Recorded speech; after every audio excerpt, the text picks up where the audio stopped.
दोस्तों, अभी तक भारत की तरफ से पाकिस्तान, तुर्की, अजरबैजान और बांग्लादेश के खिलाफ कार्रवाई की जा रही थी, लेकिन अब एक बेहद शॉकिंग और इंटरेस्टिंग खबर आ रही है। इस बार भारत ने यूनाइटेड नेशन से भिड़ने का मन बना लिया है और यूनाइटेड नेशन के द्वारा भारत के ऊपर इंक्वायरी हाल ही में बैठाई गई थी, लेकिन इसके बाद भी भारत खुलकर अब बड़े कदम उठा रहा है।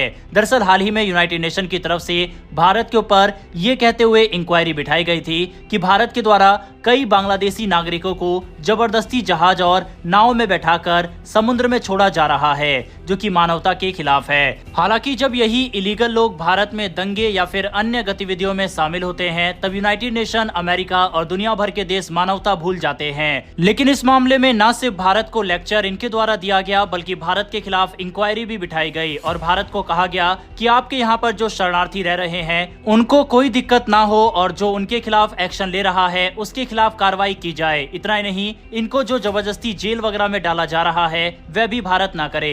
ये सभी बातें यूनाइटेड नेशन की तरफ से भारत को कही गई थी। लेकिन अब भारत सरकार की तरफ से ऐसा कदम उठाया गया जिसने ये साबित कर दिया कि भारत अपनी आंतरिक सुरक्षा से समझौता नहीं कर सकता, फिर चाहे उसके लिए यूनाइटेड नेशन से ही क्यों ना भिड़ना पड़ जाए। अब वक्त आ गया है कि अवैध रूप से रह रहे बांग्लादेशी नागरिकों के खिलाफ भारत अपनी नीति को केवल कागजों तक ही सीमित ना रखे, बल्कि जमीन पर एक्शन लिया जा रहा है और वो भी पूरी ताकत और संकल्प के साथ। सबसे पहले नजर डालते हैं दिल्ली के उस इलाके पर जहां से ये नई कार्रवाई शुरू हुई। साउथ ईस्ट दिल्ली का तैमूर नगर एक समय था जब यहाँ बिहार और यूपी से आए मजदूर रहा करते थे, लेकिन धीरे धीरे इसकी डेमोग्राफी पूरी तरह से बदल गई। आज यहाँ की 75% आबादी मुस्लिम है, जिसमें बड़ी संख्या अवैध रूप से रह रहे बांग्लादेशी नागरिकों की है। दिल्ली विकास प्राधिकरण यानी DDA ने दिल्ली हाईकोर्ट के आदेश पर यहाँ की अवैध कॉलोनियों पर बुलडोजर चला दिया है और ये कोई सामान्य डिमोलिशन नहीं था, यह एक सख्त संदेश था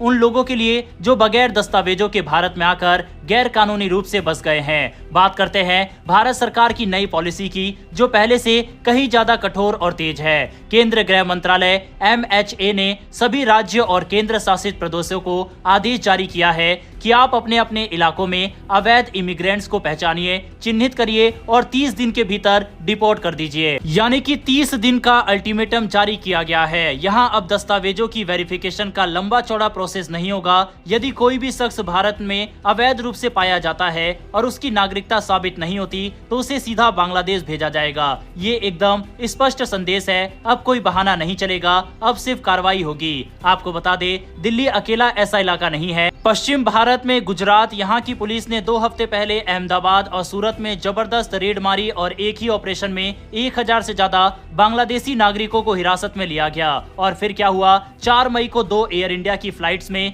कुल 300 बांग्लादेशी नागरिकों को वापस भेजा गया। इनमें बड़ी संख्या में महिलाएं और बच्चे शामिल थे और गौर कीजिए, इनमें से किसी के दस्तावेज नहीं थे। मतलब अब वेरिफिकेशन का इंतजार नहीं किया गया।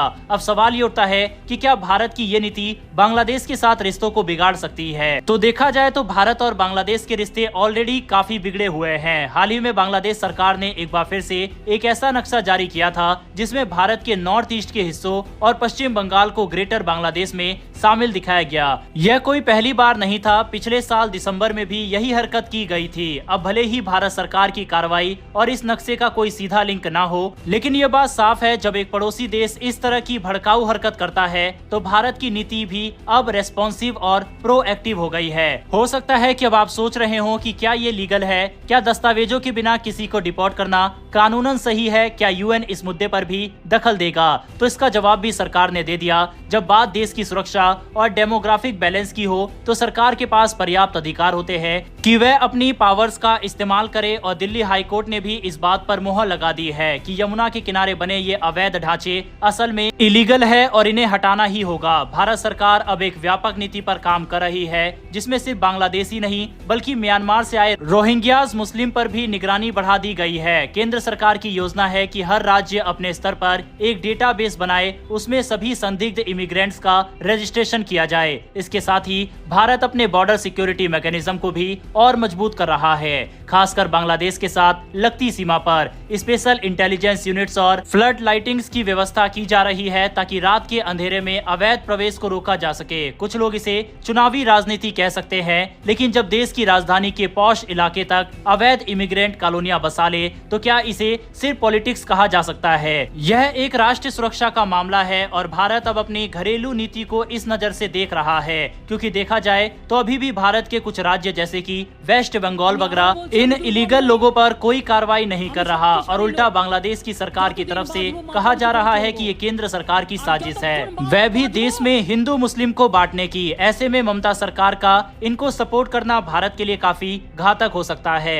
आपको बता दें, ममता बनर्जी का काफी सारे वोट यहीं से आते हैं और अब अगले साल वेस्ट बंगाल में चुनाव भी होने हैं।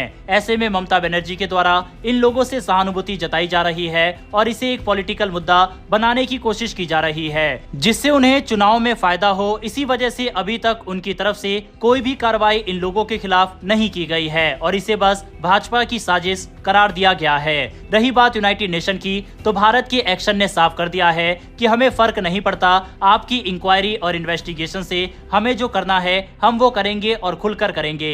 और अगर यूनाइटेड नेशन को इतनी ज्यादा हमदर्दी इन लोगों से है तो इन्हें उठाकर यूनाइटेड नेशन अपने पास ही रख सकता है, क्योंकि पहले भी हमारी तरफ से बताया गया है कि भारत के अंदर कई सारी इलीगल एक्टिविटीज, साथ ही भारत के अंदर होने वाले चाहे दिल्ली दंगा हो या फिर मुर्शिदाबाद का दंगा, इन सब जगह पर कहीं ना कहीं बांग्लादेशियों का हाथ आ ही जाता था। ऐसे में जो भारत के अंदर भी मुस्लिम लोग रह रहे हैं और सही से रह रहे हैं, उन्हें भी इस कार्रवाई में साथ देने की जरूरत है, बजाय कि इन बांग्लादेशियों को सपोर्ट करने की, क्योंकि अगर उनके द्वारा कुछ भी किया जाता है और अगर इनका तार आपसे जुड़े होते हैं तो आप पर भी कार्रवाई हो सकती है। ऐसे में इन लोगों को ढूंढ ढूंढ कर देश से बाहर निकालना बेहद जरूरी है। और फिलहाल जिस तरह से भारत ने पूरे देश के अंदर अभियान चला रखा है, एक तरफ कश्मीर के अंदर 3 साल बाद राष्ट्रीय राइफल्स को वापस बुलाया गया और आए दिन वहां पर आतंकियों को मारा जा रहा है, तो वहीं देश के अंदर भी बड़ी मुहिम ऐसे लोगों के खिलाफ शुरू कर दी गई है। बहरहाल दोस्तों, इस मुद्दे पर जिस तरह से यूनाइटेड नेशन टांग अड़ा रहा है और भारत जिस तरह से बड़े एक्शन ले रहा है, इस पर अपनी राय कमेंट बॉक्स में लिखकर बताइएगा।